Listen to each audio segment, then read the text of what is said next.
السلام علیکم ورحمۃ اللہ وبرکاتہ۔ میرے پیارے آقا علیہ الصلوۃ والتسلیم کے پیردیوان خاتون جنت حضرت فاطمۃ الزہرا رضی اللہ عنہا کی کنیزوں، ماہ رمضان کیسے گزارے اس کے 16ویں درس میں 16ویں ایپیسوڈ میں آپ سب کا استقبال ہے۔ اللہ رب العزت کا فضل و کرم ہے کہ خیر و عافیت کے ساتھ ہمارے اور آپ کے 12 روزے گزر چکے ہیں۔ آج 13واں روزہ ہے۔ اللہ رب العزت ہماری سحری کو، افطار کو، روزوں کو، تراویح کو، تلاوت کو، نماز پنجگانہ کو، ذکر و اذکار کو، دعاؤں کو، درود و سلام کو اپنی بارگاہ میں شرف قبولیت عطا فرمائے۔ میں ایک بار گزارش کروں گا ان تمام ناظرین سے جو نئے اس درس میں جڑے ہیں، وہ ہمارے چینل کو ضرور سبسکرائب کرنے کی کوشش کریں، بیل آئیکن پر کلک کریں، لائک کریں، کمنٹ کریں اور اپنے دوست احباب کے ساتھ ضرور اسے شیئر کرنے کی کوشش کریں۔ اللہ اس کار خیر میں ہم سب کو مل جل کر حصہ لینے کی توفیق عطا فرمائے۔ آئیے درس کے سلسلے کو آگے بڑھانے سے پہلے نبی رحمت جناب محمد الرسول اللہ صلی اللہ تعالی علیہ وسلم کی بارگاہ میں ہدیہ غلامی پیش کر لیتے ہیں۔ پڑھیں الصلاۃ والسلام علیک یا رسول اللہ، الصلاۃ والسلام علیک یا حبیب اللہ، الصلاۃ والسلام علیک یا نبی اللہ، وعلی آلک واصحابک یا نور اللہ صلی اللہ تعالی علیہ وسلم۔ میرے پیارے آقا علیہ الصلوۃ والتسلیم کے پیردیوانوں، خاتون جنت حضرت فاطمۃ الزہرا رضی اللہ عنہا کی کنیزوں، کل کے درس میں یعنی کل کے ایپیسوڈ میں ہم نے اور آپ نے روزہ اور سائنس، اس کے تعلق سے بہت اہم باتیں سماعت کی تھی، جس میں خاص طور پر ہم نے آکسفورڈ یونیورسٹی کے پروفیسر کا اپنا ذاتی تجربہ اور ہالینڈ کے ایک پادری کا اپنا ذاتی تجربہ آپ کے سامنے بیان کیا تھا۔ آج سے مسواک شریف کا باب شروع ہوتا ہے، یعنی مسواک جو حضور اکرم صلی اللہ علیہ وسلم کی ایک عظیم سنت مبارکہ ہے۔ ہمارے لیے یہ سنت کتنی اہمیت رکھتی ہے اور اس کے کیا کیا فائدے ہیں، حضور اکرم صلی اللہ تعالی علیہ وسلم نے مسواک شریف کے تعلق سے کیا کچھ ارشاد فرمایا ہے، انشاءاللہ آج کے اور کل کے ایپیسوڈ میں ہم یہ سب سماعت کریں گے۔ روزہ اور مسواک کا استعمال۔ میرے پیارے آقا علیہ الصلوۃ والتسلیم کے پیردیوانوں، رمضان المبارک کے بابرکت مہینے میں ہمیں اپنے لیے مسواک کو لازم کرنے کی کوشش کرنی چاہیے۔ حدیث پاک میں اور سائنس نیز واقعات اس بات کی شہادت دیتے ہیں کہ مسواک میں بے شمار فائدے ہیں، اور سب سے بڑا فائدہ تو یہ ہے کہ یہ ہمارے پیارے آقا صلی اللہ علیہ وسلم کی پیاری سنت ہے۔ سبحان اللہ۔ آپ نے پہلے بھی سنا تھا کہ جو عاشق رسول ہوتا ہے اس کی نظر فائدوں پر نہیں ہوتی، کیا کیا بینیفٹس ہیں فزیکلی، فائنینشلی، دنیاوی، آخرت کے اعتبار سے، اس کی نظر ان باتوں پر نہیں ہوتی، بلکہ اس کی نظر تو صرف ایک چیز پر ہوتی ہے کہ یہ میرے آقا صلی اللہ علیہ وسلم کی سنت مبارکہ ہے، اس کے لیے یہی کافی ہوتا ہے۔ تو حدیث شریف میں بڑے فضائل آتے ہیں مسواک شریف کے، سائنس نے بھی اس کے فوائد کو پروف کیا ہے، لیکن فرماتے ہیں کہ جو سب سے بڑی بات ہے وہ یہ ہے کہ یہ میرے آقا صلی اللہ علیہ وسلم کی سنت مبارکہ ہے۔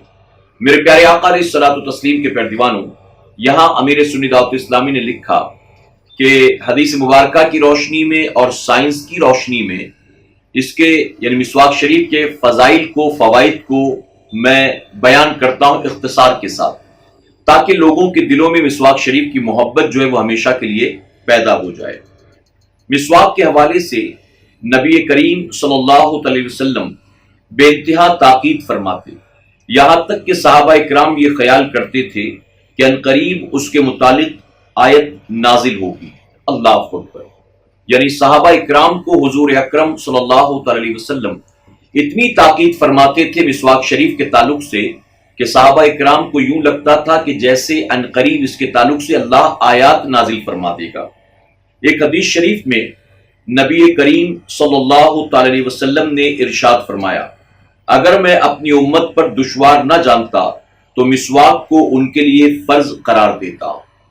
ابھی تو مسواک کا استعمال کرنا یہ حضور اکرم صلی اللہ علیہ وسلم کی سنت مبارکہ ہے، لیکن آپ فرماتے ہیں کہ اگر امت پر دشوار نہ گزرتا تو میں اس کو فرض کر دیتا۔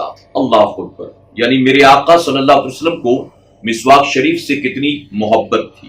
ایک روایت میں اس طرح آتا ہے، حضرت حذیفہ رضی اللہ عنہ کہتے ہیں کہ رسول اللہ صلی اللہ علیہ وسلم جب رات کو نماز تہجد کے لیے اٹھتے تو اپنے دہن مبارک کو مسواک سے صاف فرماتے تھے۔ یہ بخاری شریف کی حدیث مبارکہ ہے۔ اور حضرت عبداللہ ابن عمر رضی اللہ عنہ سے روایت ہے، آپ نے فرمایا، نبی کریم صلی اللہ علیہ وسلم جب سوتے تو آپ کے پاس مسواک ہوتی، پھر جب آپ بیدار ہوتے تو سب سے پہلا کام مسواک کرنا ہوتا، یعنی سو کر اٹھنے کے بعد سب سے پہلے آپ مسواک فرمایا کرتے تھے۔ ام المومنین حضرت عائشہ صدیقہ رضی اللہ عنہ سے روایت ہے کہ نبی کریم صلی اللہ علیہ وسلم نے ارشاد فرمایا، جو نماز مسواک کر کے پڑھی جائے وہ 70 درجہ افضل ہے اس نماز سے جو بغیر مسواک کے پڑھی جائے۔ سبحان اللہ۔ عائشہ صدیقہ رضی اللہ عنہ روایت کرتی ہیں کہ ایک بندہ بنا مسواک کیے نماز پڑھے اور دوسرا مسواک شریف کر کے نماز پڑھے تو اللہ تبارک تعالیٰ مسواک کر کے نماز پڑھنے والے کو بغیر مسواک والے کے مقابلے 70 گنا زیادہ ثواب عطا فرماتا ہے، یعنی اس کی نماز کے درجات اور اس کا ثواب بڑھ جاتا ہے۔ مسواک کے فوائد ایک نظر میں، حدیث پاک اور سائنس دونوں کے تجربے کے مطابق مسواک کے بے شمار فوائد ہیں۔ علامہ شامی علیہ رحمۃ رضوان نے مسواک کے بارے میں تحریر فرمایا کہ مسواک کرنے کے کئی فوائد ہیں۔ پہلا فائدہ، فرماتے بڑھاپے میں تاخیر کرتی ہے، یعنی مسواک کرنے والے کو بڑھاپا تاخیر سے آتا ہے۔ بصارت کو تیز کرتی ہے۔ مسواک کی بہترین خوبیوں میں یہ بھی ہے کہ وہ ہر بیماری کے لیے شفا ہے سوائے موت کے۔ سبحان اللہ۔ اب آپ سوچیں کہ کتنا بڑا فائدہ ہے کہ سوائے موت کے ہر بیماری کے لیے اللہ نے اس میں شفا رکھی ہے، اور وہ بھی کیوں؟ کیونکہ یہ میرے آقا صلی اللہ علیہ وسلم کی سنت مبارکہ ہے۔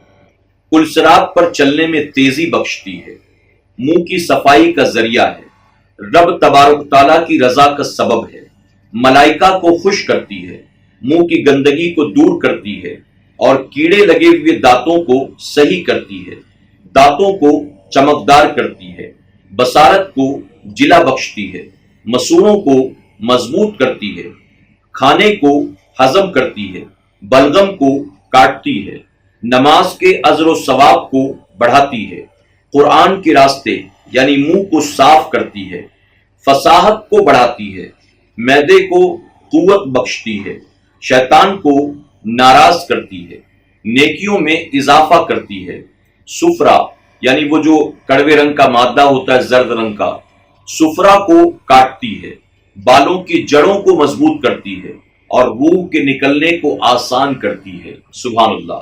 علامہ شامی علیہ رحمۃ رضوان نے اپنی کتاب میں یہ تمام فوائد مسواک شریف کے لکھے۔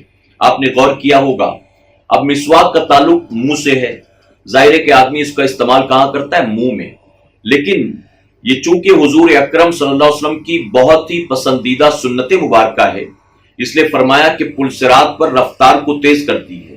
اب آپ سوچیں کہ پلسرات پر جب بندہ مسواک کرنے کا جو عادی ہوگا، اس کے گزرنے کی باری آئے گی تو اس کی رفتار تیز ہو جائے گی، اور کس وجہ سے؟ کوئی اور ہنر نہیں بلکہ حضور اکرم صلی اللہ علیہ وسلم کی اس سنت مبارکہ پر عمل کی بنیاد۔ علامہ حسن بن عمار علیہ رحمۃ رضوان مسواک کے فوائد کے بارے میں تحریر فرماتے ہیں، مسواک کرنا فرشتوں کو خوش کرتا ہے، فرشتے مسواک کرنے والے کے چہرے کے نور کے سبب اس سے مصافحہ کرتے ہیں۔ سبحان اللہ۔ مسواک کرنے سے آپ نے سنا شیطان ناراض ہوتا ہے، خوش کون ہوتا ہے؟ فرشتے خوش ہوتے ہیں۔ اگر میں تھوڑا سا آگے بڑھ کر کہوں تو مبالغہ نہیں ہوگا، چونکہ مسواک کرنا حضور اکرم صلی اللہ علیہ وسلم کی سنت ہے، تو ظاہر ہے کہ جب بندہ مسواک کرتا ہے تو حضور بھی خوش ہوتے ہیں، اور جب حضور صلی اللہ علیہ وسلم خوش ہوں گے تو اللہ بھی راضی ہوگا اور فرشتے بھی خوش ہوتے ہیں۔ تو شیطان کو ناراض کرنا ہے اللہ اور اس کے رسول صلی اللہ علیہ وسلم کو راضی کرنا ہے، فرشتوں کو خوش کرنا ہے۔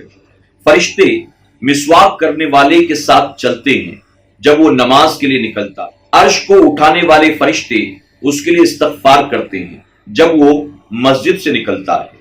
انبیاء اور رسول بھی اس کے لیے استغفار کرتے ہیں۔ سبحان اللہ، فرشتے استغفار کر رہے ہیں اس بندے کے لیے جو مسواک کرتا ہے۔ جب مسواک کر کے نکلتا ہے نماز کے لیے تو فرشتے نماز کے لیے مسجد تک پہنچانے جاتے ہیں۔ جب وہ نماز پڑھ کر نکلتا ہے تو جو عرش کو اٹھانے والے فرشتے وہ اس کو گھر تک پہنچانے آتے ہیں۔ سبحان اللہ، اعمال نامہ سیدھے ہاتھ میں دیا جائے گا۔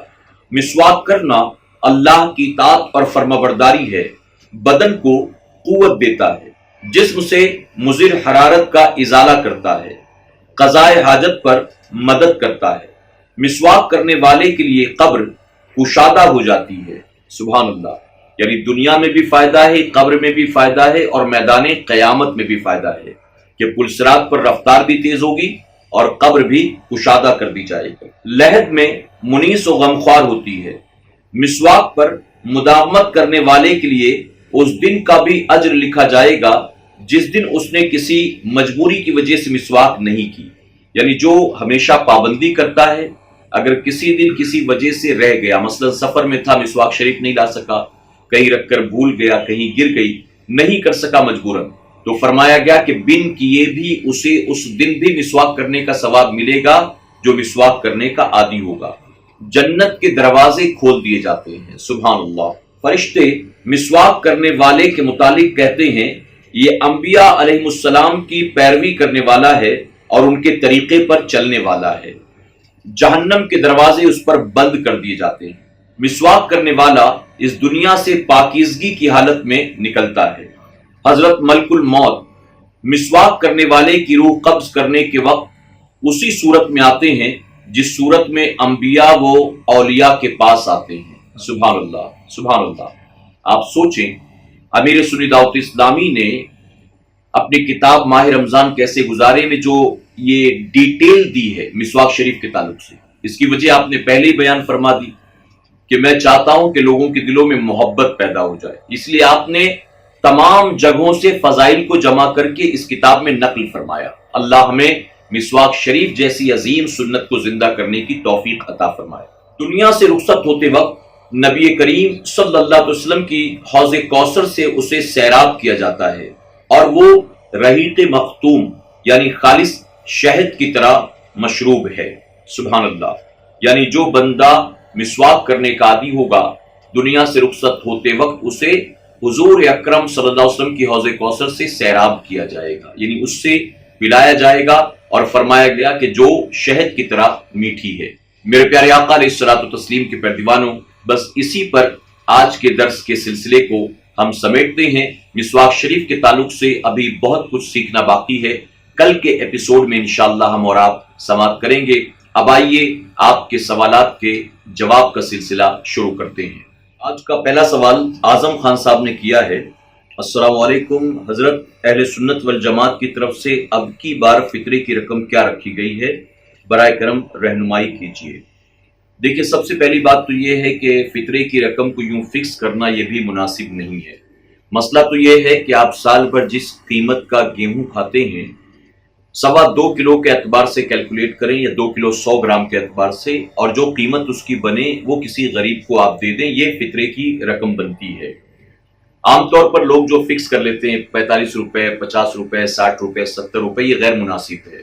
ہر آدمی جس قیمت کا کھاتا ہے اسی اعتبار سے وہ نکالے۔ یہ بھی سن لیں کہ گیہوں ہی کے وزن کے برابر نکالنا سب کے لیے ضروری نہیں ہے، بلکہ جن کو اللہ نے دولت دی ہے وہ کھجور کی رقم کے اعتبار سے، قسمس کے رقم کے اعتبار سے، یعنی ان چیزوں کے اعتبار سے نکالیں تاکہ غریب کا زیادہ فائدہ ہو سکے۔ دوسرا سوال شکور انصاری صاحب نے کیا ہے کہ روزہ رکھ کر گالی دینے سے روزہ ٹوٹ جاتا ہے یا نہیں۔ 2-3 ایپیسوڈ پہلے جب ہم یہ سن رہے تھے کہ روزہ صرف باطن کا نہیں بلکہ ظاہر کا بھی ہوتا ہے، اس میں زبان، آنکھ، کان، ہاتھ، پیر ان سب کا بیان آیا تھا، تو اس میں خاص طور پر یہ کہا گیا تھا کہ حالت روزہ میں آپ کو جسم کے تمام اعضاء کی بھی حفاظت کرنی ہے، یعنی ان کو بھی روزہ رکھانا ہے۔ تو روزے میں گالی دینے سے روزہ ٹوٹتا تو نہیں، البتہ روزے کی نورانیت کم ہوتی ہے، بندہ روزے کی روحانیت سے محروم ہوتا ہے اور روزہ مکروہ ہو جاتا ہے۔ تو گالی ہی نہیں، ہر طرح کے بیکار کی باتیں، ہر طرح کے فحش کلمات اپنی زبان سے نکالنے سے حالت روزہ میں پرہیز کرنا چاہیے اور آئندہ بھی عمر بھر بچنے کی کوشش کرنی چاہیے۔ رستم علی صاحب نے سوال پوچھا ہے، کیا نیم کی مسواک کر سکتے ہیں؟ جی، نیم کی بھی مسواک کر سکتے ہیں، جس کو داتون کہتے ہیں عام زبان میں، اور پیلو کی بھی استعمال کر سکتے ہیں، کوئی مسئلہ نہیں ہے۔ اعظم خان صاحب نے ایک سوال اور پوچھا ہے، السلام علیکم حضرت، میں سعودی میں رہتا ہوں اور اہل سنت والجماعت سے تعلق رکھتا ہوں۔ میں کمرے ہی پر نماز پڑھتا ہوں، لیکن میرا کفیل مسجد میں نماز پڑھنے کے لیے بہت بولتا ہے۔ میں اس سے بحث نہیں کر سکتا، ان کے پیچھے نماز پڑھتا ہوں تو دل کو سکون نہیں ملتا ہے۔ تو کیا میں اپنے کمرے میں نماز پڑھ لوں اور دکھاوے کے لیے مسجد میں جا کر؟ برائے کرم میری رہنمائی کریں۔ میرے پیارے آقا علیہ الصلوۃ والتسلیم کے پیروانوں، اعظم خان صاحب نے جو یہ سوال پوچھا ہے، یہ مسئلہ صرف انہی کا نہیں بلکہ بہت سارے لوگوں کا ہے۔ اس وقت لاک ڈاؤن ہے تو تمام مساجد بند ہیں، جانے کی اجازت نہیں ہے، تو ایسے میں بآسانی اہل سنت والجماعت سے تعلق رکھنے والے لوگ اپنے اپنے گھروں میں کمروں میں نماز پڑھ رہے ہیں۔ لیکن جب نمازیں مسجد میں ہوتی ہیں تو سعودی وغیرہ میں جبرن جو ہے لوگوں کو مسجد میں لے جایا جاتا ہے، جو نہیں پڑھتے ہیں گھروں میں ان کو بھی مسجد میں جا کر پڑھنا پڑتا ہے۔ تو ایسی صورت میں جیسا کہ آپ نے کہا، یا تو ان کے ساتھ اٹھک بیٹھک کر کے بعد میں نماز اکیلے دوہرا لیں، یا پھر پہلے سے پڑھ لیں، جیسے عصر کی نماز پہلے سے آپ پڑھ لیں، پھر ان کے ساتھ جا کر مجبوری ہے تو اٹھک بیٹھک کر لیں، کوئی مسئلہ نہیں ہے۔ لیکن نماز اکیلے ہی پڑھنے کی کوشش کریں۔ بجماعت نماز پڑھی اور سوچا کہ میری نماز ہو گئی، نماز ایسے لوگوں کے پیچھے نہیں ہوتی جو بدعقیدہ ہوتے ہیں، گمراہ ہوتے ہیں، گستاخ رسول ہوتے ہیں، جو اہل سنت والجماعت کے علاوہ کسی باطل فرقے سے تعلق رکھتے ہیں۔ کچھ لوگ روزہ رکھ کر گیم کھیلتے ہیں، یہ ریحان شیخ صاحب نے سوال کیا ہے، تو ان کا روزہ صحیح ہے کہ نہیں؟ روزہ تو صحیح ہو جاتا ہے، کھانے پینے سے روزہ ٹوٹتا ہے، گیم کھیلنے سے روزہ نہیں ٹوٹتا، گالی دینے سے روزہ نہیں ٹوٹتا۔ ہاں، لیکن جیسا کہ میں نے کہا، روزے کی روحانیت سے بندہ محروم ہوتا ہے، روزے کی نورانیت کم ہوتی ہے اور روزہ مکروہ ہے۔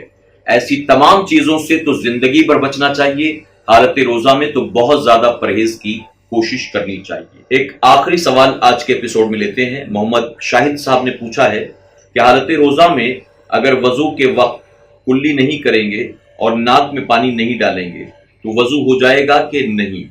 آپ جس طرح سے عام دنوں میں وضو کرتے ہیں ویسے ہی آپ وضو کریں، ناک میں پانی ڈالنے کی بھی اجازت ہے، کلی کرنے کی بھی اجازت ہے، البتہ مبالغے سے کام نہ لیں، یہ خیال رکھیں۔ میں نے پہلے بھی بتایا تھا، زور سے جو پانی کھینچتے ہیں نا، اگر پانی دماغ میں چلا گیا تو روزہ ٹوٹ جائے گا۔ اگر آپ کلی صرف کر رہے ہیں تو ٹھیک ہے، اگر گلالہ کر رہے ہیں، گارگل کر رہے ہیں اور پانی حلق کے نیچے چلا گیا ایک قطرہ بھی، تو روزہ ٹوٹ جائے گا، اگر روزے دار ہونا آپ کو یاد ہے۔ اس لیے آپ نارملی جس طرح کلی کرتے ہیں ایسے کلی کر لیں، ناک میں پانی چڑھائیں، زیادہ مبالغے سے نہیں۔ اب کسی نے اگر مان لیجئے دونوں چیزیں نہیں کی، جیسا کہ سوال ہے، تو یہ دونوں چیزیں جو ہے فرض نہیں ہے، سنت ہے، نہیں کیا تو بھی اس کا وضو ہو جائے گا، لیکن بار بار سنت کو چھوڑنے کی عادت بنانا یہ گناہ ہے، تو اس سے بچنا چاہیے۔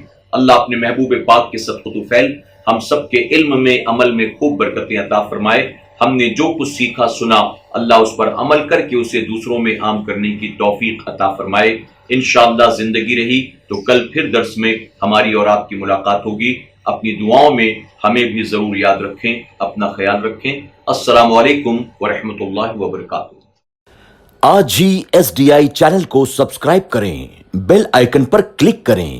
ہماری حوصلہ افزائی کے لیے کمنٹس، لائک اور شیئر بھی کرتے رہیں۔